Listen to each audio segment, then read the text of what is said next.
Bonjour à tous, Simon Vesperini.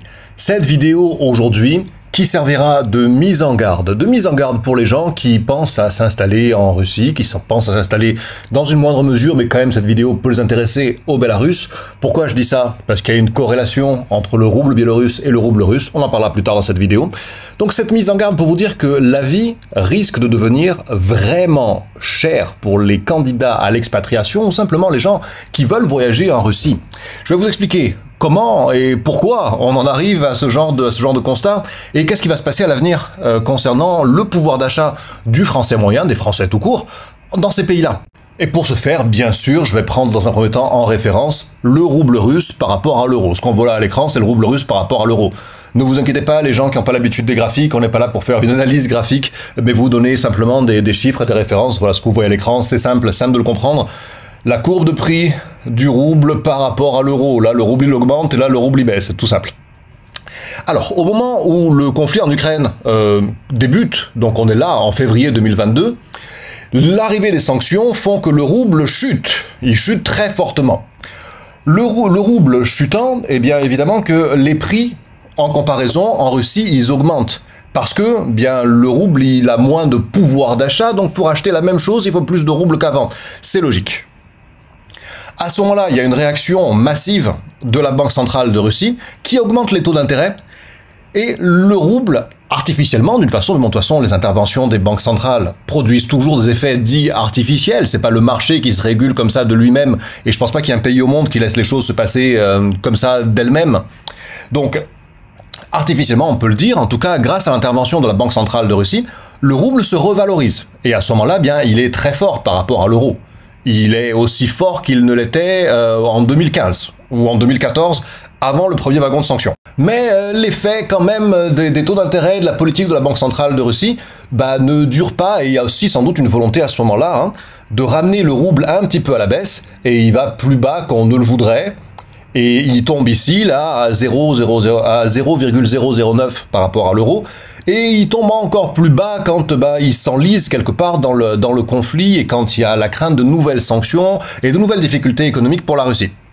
Mais récemment, là, depuis que on s'oriente vers une résolution du conflit et un retour à la paix, Dieu merci, d'ailleurs, il était temps finalement, si vous saviez comme je suis heureux, eh bien, le rouble russe se revalorise. Parce que les différents opérateurs sur le marché retrouvent une confiance et un optimisme dans l'avenir.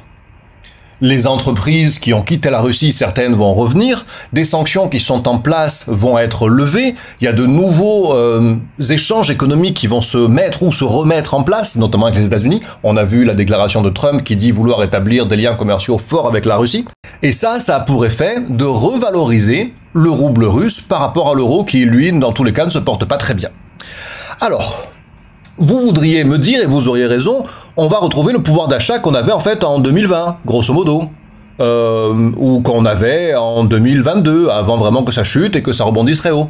Et là, je vais vous dire non, absolument non. On va retrouver un taux du rouble par rapport à l'euro qui sera comparable à ce qu'il était à l'époque. Mais comme le rouble a été plus bas pendant toute cette période-là, les prix, ils ont augmenté, les salaires, ils ont augmenté. Moi, la dernière fois où j'étais en Russie, c'était en décembre 2023, début 2024. Bien, à l'époque, j'avais réalisé que les prix, ils avaient explosé, ils avaient doublé la limite. Mais, comme le rouble était faible, on était quelque part par là, comme le rouble était faible par rapport à l'euro, moi, quelque part, au niveau de mon pouvoir d'achat, cette différence, elle était amortie en fait. La hausse des prix était amortie par la baisse du rouble par rapport à mon pouvoir d'achat en euros ou en dollars. Mais aujourd'hui, quand le rouble remonte, mais les prix ils baissent pas, évidemment que les prix ne baissent plus parce que les prix ont été ajustés, mais les salaires aussi. Ce qui veut dire que toi, quand tu vas te retrouver en Russie, tu vas te retrouver avec des prix plus hauts que tu ne les as jamais vus. Et ça là, on est en train de valider une sorte de W un peu mal foutu. En tout cas, on est en train de valider une inversion de tendance. Potentiellement, ça monte. Là, potentiellement, ça peut aller chercher beaucoup plus haut. Donc, ça veut dire que tu vas te trouver en Russie avec un coût de la vie pour toi qui a des revenus en euros, en dollars, qui va être complètement éclaté. Et maintenant, on va regarder comment ont augmenté les salaires. Parce que, effectivement, à la base, le rouble baissant, Les prix éventuellement augmentant pour compenser cette baisse du rouble, eh bien les gens avec leur salaire d'avant, ils ont un pouvoir d'achat qui est en baisse. Et les Russes, ils l'avaient mauvaise. Franchement, il y a beaucoup de gens qui n'étaient pas contents. Donc on a réindexé les salaires à la hausse. À titre d'exemple, le salaire moyen a augmenté de 8,2% en 2023. Il a augmenté de 9,2% en 2024. Il a augmenté de 8 et quelques pourcents en 2025. Et là, ce que tu vois à l'écran, c'est les 13,2 en fait. C'est les employés de l'État. Donc c'est les fonctionnaires russes. Leur salaire en 2025 a augmenté de 13,2%. Mais ça te fait une augmentation, j'imagine, depuis 2022, de peut-être 30 ou 40% en moyenne, si je regarde tout ça. Donc ça veut dire que les mecs, oui, dans un premier temps, le pouvoir d'achat, il a été impacté par la hausse des prix due à la baisse du rouble. C'est l'inflation, hein. Mais derrière, il a été compensé par ces 30, 35, 40% d'augmentation de leur salaire perso. Sauf que toi, entre-temps, en tant qu'Européen, ton salaire, il a pas augmenté de 30 ou 40%, hein.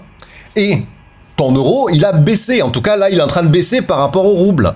Alors, tu risques de te retrouver, si je compare à ce que ça coûtait en 2018 ou 2019 ou 2020, avec des prix 2 fois plus hauts, et avec un rouble nettement plus fort qu'à l'époque.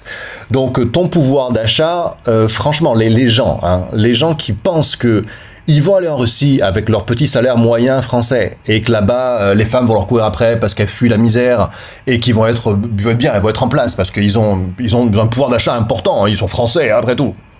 Mais ils vivent dans les années 90 en fait. Ces gens aussi, et franchement, je trouve que d'un côté c'est bien, hein, je vais parler du visa idéologique. Les gens qui se disent « Ok, j'ai pas une vie qui me satisfait vraiment en France ». Avant, pour aller en Russie, pour moi, c'était compliqué parce que ça coûtait de l'argent. Il y avait des solutions, hein, mais c'était coûteuse. Il fallait par exemple que tu crées une société dont tu deviennes salarié. Il y avait des taxes, il y avait des salaires minimums à se verser. Et il fallait générer du revenu pour rester en Russie à l'époque. Maintenant, ils se disent grâce au visa idéologique, je peux aller en Russie même si je suis pas très productif. Et d'un côté, c'est bien qu'il en soit ainsi. Mais rattrapé très rapidement par la réalité. Si tu vas vivre en Russie, t'as vraiment intérêt à générer du cash, hein, t'as vraiment intérêt à générer des revenus. Parce que sinon, si tu trouves qu'en France, t'as un mauvais pouvoir d'achat et que ton niveau de vie, il est pas ce qu'il devrait être, mais en Russie, il va être encore plus éclaté en comparaison, tu vois. Maintenant, évidemment, moi, souvent, quand on m'écoute, c'est pas spécifiquement sur le sujet de la Russie, même si je le connais pour avoir passé 9 ans et quelques de ma vie en Russie. Mais je parle plus souvent du Bélarus. Et là, on pourrait me poser la question, et je pense que certains ne manqueraient pas de me la poser, qu'en est-il du rouble biélorusse? Eh bien, le rouble biélorusse, en partie, est indexé à la valeur du rouble russe, à 50% pour être précis. Donc, effectivement, une hausse du rouble russe induit une hausse du rouble biélorusse. Dans des proportions éventuellement moindres, ça dépend des cas, ça dépend des moments. On pourrait parler longtemps du rouble biélorusse qui a vraiment un mécanisme de régulation spécifique en fait. Il est vraiment spécial, c'est vraiment une devise spéciale. Donc on pourrait passer un moment à en parler, mais on va ne parler simplement que des conséquences, des résultats. Le résultat est qu'effectivement, le rouble russe augmentant, eh bien le rouble biélorusse va augmenter aussi.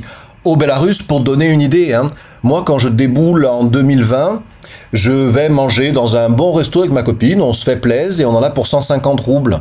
Donc je te parle en roubles biélorusses. Aujourd'hui, la même chose, on en a pour 250, 300, 320, selon les endroits. Donc en fait, on peut dire là aussi que les prix, ils ont doublé. Mais dans ce laps de temps, bien moi j'ai connu le rouble biélorusse à 3,1 en 2020. Et puis ensuite, au moment du pic là, du rouble russe, à ce moment-là, juillet 2022, on va dire automne 2022, bien j'ai connu le rouble biélorusse à 2,3 par rapport à l'euro. Et puis après, au moment où le rouble russe chute, il est ici là, je l'ai connu à 3,5 par rapport à l'euro. Mais là, je vais le retrouver à 3. Donc au même niveau qu'il était en 2020 quand je suis arrivé, sauf que les prix ils ont doublé entre-temps. Ce qui veut dire que pour moi, le coût de la vie au Bélarus, eh bien, il a quasiment doublé en l'espace de 5 ans. Donc voilà, si tu es intéressé par ces pays-là, garde bien ça à l'esprit. Cette idée de je viens de France et j'ai un pouvoir d'achat qui est fort parce que j'ai dans des pays où les gens gagnent moins, c'est vraiment de moins en moins vrai. Et franchement, je crains qu'à l'avenir, on se dise vivre à Moscou, vivre à Minsk, ça coûte pas le prix de vivre à Dubaï, mais presque, tu vois. Parce que sincèrement, oui. Alors là, j'exagère peut-être un peu, je force un peu le trait, hein. Mais on s'oriente vers des prix qui, pour nous, Européens, ou américains, ou en tout cas des gens qui ont du rouble, pour des gens qui ont, excuse-moi, de l'euro, du dollar, des prix qui par rapport à 2020 ont simplement doublé, et un pouvoir d'achat sur place qui a été divisé par 2. Bon, ok, je peux pas te laisser là-dessus, il faut que je donne la solution, hein. Normalement, on attend de moi que je donne un truc, une solution, quelque chose pour qu'on puisse... la solution, je l'ai, hein. Faut gagner plus, les gars. Je crois que c'est la seule solution. Si vous voulez voyager dans ces pays-là, il faut prévoir un budget supérieur à celui d'avant. Et si vous voulez vivre sur place, il faut turbiner et générer plus de cash. Alors d'un côté, bien vous êtes sur la bonne chaîne puisque je m'oriente de plus en plus vers les solutions, que ce soit par le biais de l'entrepreneuriat ou de l'investissement, de gagner sa vie depuis l'étranger, puisque c'est ce que je fais moi depuis 20 ans en fait, avec différentes solutions, et puis bon, je m'améliore avec le temps, mes solutions sont de plus en plus adaptées et efficaces, donc voilà, de plus en plus, si tu veux, si vous voulez... On se tutoie, on se vous voit, ça dépend des moments. J'oriente ces chaînes pour vous donner des solutions pratiques. Donc voilà. Mauvaise nouvelle, c'est pouvoir d'achat largement impacté. Bonne nouvelle, c'est il existe des solutions. Il faut les mettre en œuvre, il faut bosser, il n'y a pas de secret. Si on veut avoir la vie qu'on veut, c'est pas en étant en France au RSA qu'on a la vie qu'on veut, donc d'aucune manière. Donc voilà, ça sera plus dur qu'avant, mais ça sera toujours pas impossible. Merci à tous du visionnage de cette vidéo. Si elle vous a été utile, mettez un pouce vers le haut et abonnez-vous à cette chaîne si c'est pas déjà fait. C'est la chaîne où on parle de liberté, où on parle de vivre où l'on veut et selon nos propres règles. Merci à tous, à la prochaine vidéo. Ciao.